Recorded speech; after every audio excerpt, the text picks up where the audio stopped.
सत्यव्रत परिडा, राज्य संपादक, भारतीय मजदूर संघ। आज आमर राज्य स्तरीय युव कार्यकर्ता सम्मेलन यार उद्देश्य है आमर संगठन को आहरी सुदृढ़ करने एवं राष्ट्र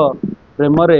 राष्ट्र हितरे ये जो भारतीय मजदूर संघ जो संघ कार्य हुए आमर जमी अनुप्राणित हो आमर आगामी पीढ़ी नेतृत्व तैयारी करवा एवं जो समस्या सब अच्छी विभिन्न क्षेत्र आज विभिन्न जिलूर आम युव कार्यकर्ता मैंने आज जोगदे तेणु से विभिन्न क्षेत्र समस्या उपर आलोचना है एवं आगामी दिन में कौ भाव ताकू आम समाधान करवा तार रास्ता खोजापी आज युव सम्मेलन आयोजन आज पाखापाखि 200 रु अधिक आमर कार्यकर्ता मैंने ओडिशार विभिन्न जिलूर विभिन्न संघर जोगदे आज मुख्य वार्ता है आज आम जो सम्मेलन करूँ तार उद्देश्य आमर जो कमजोरी अच्छी निजर बेले बेले जो तर्जमा करार आवश्यकता थाए आज आम बसीचु एवं आमर आगामी दिन रोडमैप तैयारी कर मंत्री सांगे निश्चिंत जेहेतु नुआ सरकार अच्छी आमर जो श्रमिक मानकर समस्या अच्छी समस्या कौ भाव सरकार दृष्टिगोचर नहीं समाधान करेंगे से विषय में आमर आलोचना हबार अच्छी।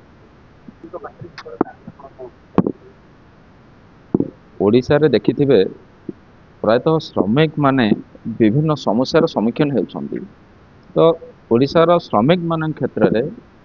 माननीय आईन मंत्री पाखे आमर ये विषय रहिबो किभଳି भाबे श्रमिक माननको आईन रो सुव्यवस्था करा जिवो बा से माने आईन रो पाखକୁ पहुँची पारिबे आ आईन रो सहायता नै करी किभଳି भाबे श्रमिक टी तार हक आ काम कार्य सुचारू रूपे करि परिबो से दिगरे आमे मंत्री महोदय को निश्चित भाव में अवगत करेबो।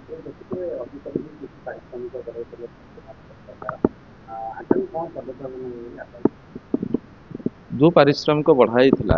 से तुलन में वर्तमान दरदाम जदि देखिए ओडिशा रे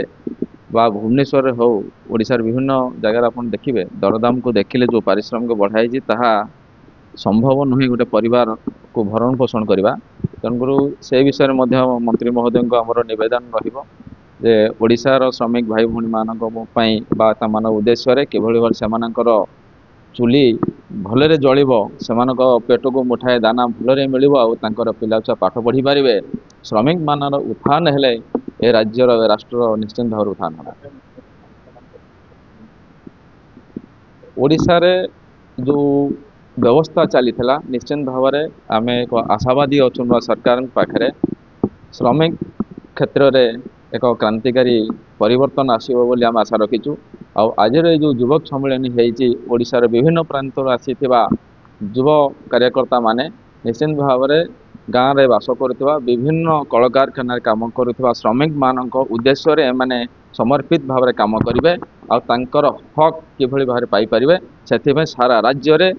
ये भारतीय मजदूर संघर युवा कार्यकर्ता तार नेतृत्व नेबे आ सरकार पाखे श्रमिकों मानकर समस्या आनी पहुँचे।